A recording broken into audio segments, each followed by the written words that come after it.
Hello everyone, I hope you are doing well.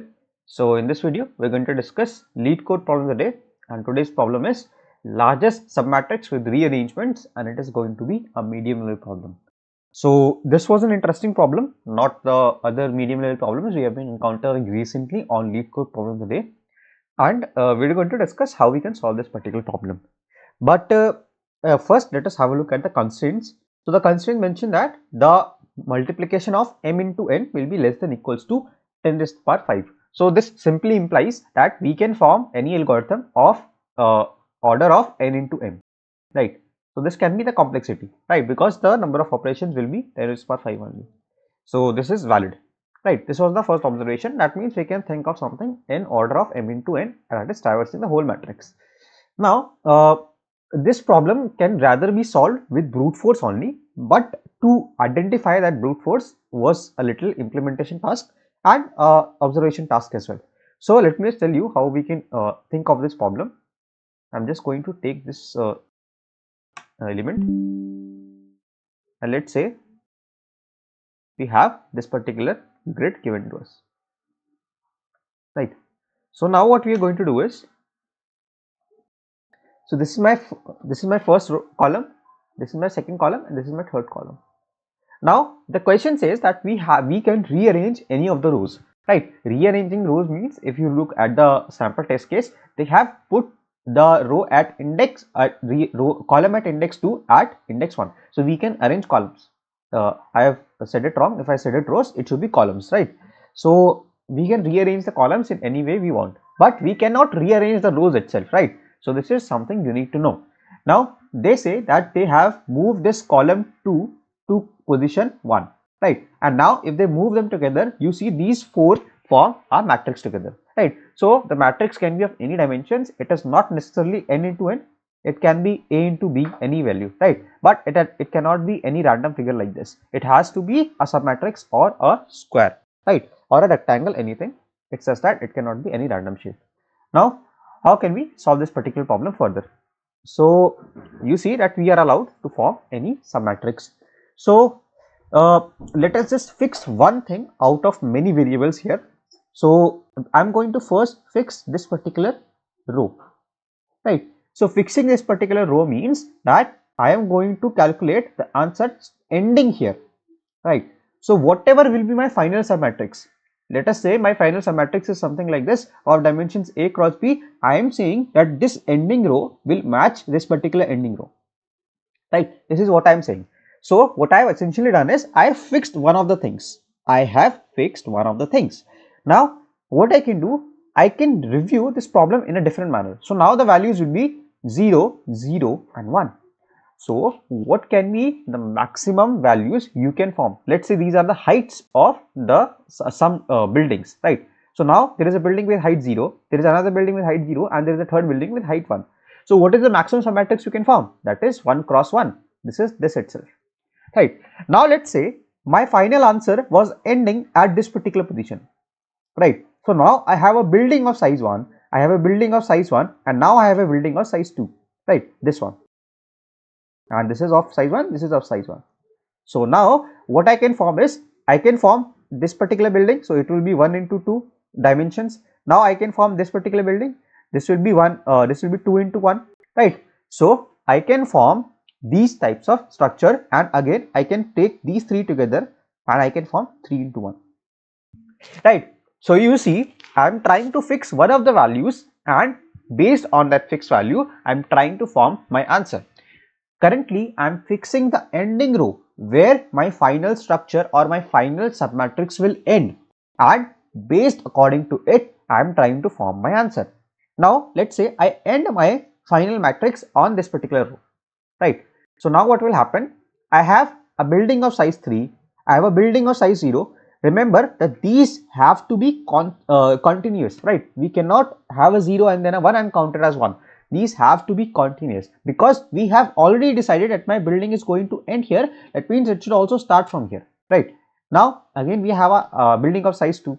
So now I have a building of size 3. Let's say this is size 3, this is size 0, and this is size 2. So now I have 3 buildings. Now I can rearrange this to come here. So now I have 2 and then size 3, right?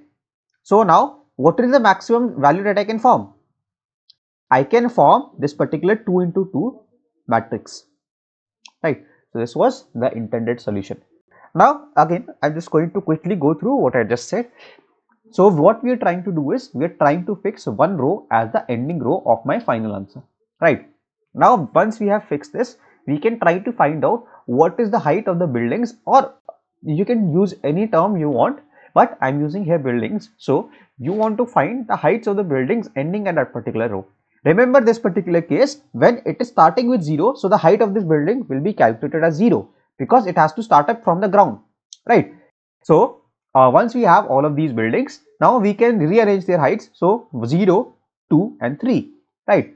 So we can rearrange this height in ascending order or descending order, whatever you like, in a sorted order, and then you can find out your answer. So how can the answer be calculated? Now in this particular case, if you take only this particular value, the answer will be 1 into 3. When you take these two values, the answer will be 2, but then the second value will be the minimum of these two values, right? So that will be 2 into 2, right? Because let me just draw a grid for you. So if you draw a grid, right? So the first building was this one, the last building. The second last building was this one. So once I move to this particular position and I'm taking or considering both of the buildings, I have to take the minimum of their heights, right? Then only I'll be able to form a proper submatrix, right? So this is something that you will have to take care of. So the final approach will be to brute force through all the rows, considering them as the ending rows, find out the height of the buildings, sort the buildings, and then calculate the answer. But now the next question is, how do I efficiently find the height of the buildings? So we are going to do some kind of pre-computation, and we are going to tell if we are starting from here and going upwards. If we are starting from any row and going upwards, what will be the maximum number of continuous ones that you are going to encounter, right? So this calculation is rather very easy. So let's say it is something like this. I'm going to give you a smaller example in a 1D grid, and then you can convert it into a 2-dimensional grid. So let's say you are given some problem like this. You have to answer what is the maximum length of contiguous ones. So this is very easy. Whenever you encounter a 1, let's say dp of I, whenever you encounter a 1, it is going to be dp of I minus 1 plus 1, and if you encounter a 0, it is going to be dp of I is equal to 0, right? So this is how we can simply find out what is the maximum length of contiguous ones, and that is exactly what we have to do here, right? We have to find the maximum length of contiguous ones starting from this particular position and going upwards, right? So let us see how we can solve this particular problem. Now I have my answer variable, I have the dimensions of the matrix as n cross m, and I have created a dp matrix to store the length of the maximum contiguous ones. Now I have named it dp, but you can name it probably anything. Dp is not essentially required here, you can name it anything, right? Now I am setting the base case for this particular dp matrix for the 0th row, and it is equivalent to matrix of 0i, right? I is going to be the columns here. Now I am forming a loop from I is equal to 1, that is row is equal to 1, and for all the columns. If matrix of ij, that means if it is equal to 1, I am setting it as dp of ij as dp of I minus j plus 1, right? So this is exactly what we have just discussed, and j is just the extra dimension for the column. Now otherwise, if matrix of ij is equal to 0, then dp of ij will also be equal to 0, right? Now what I am going to do is, I am just going through all the rows and trying to set that particular row as the ending row, right? And I am going to calculate the values. So these values are essentially the height of the buildings. So starting from 0 to going till less than the number of rows, columns, here m is the number of columns, I am setting values of j as dp of ij. So this is going to give me the height of the buildings which I was talking about. Now I can just easily sort them in descending order. So here I have sorted all the values in descending order, and now I can go from the front and till the back. So what I am essentially doing is, I am setting my answer as maximum answer comma values of I into I plus 1. So what is this part?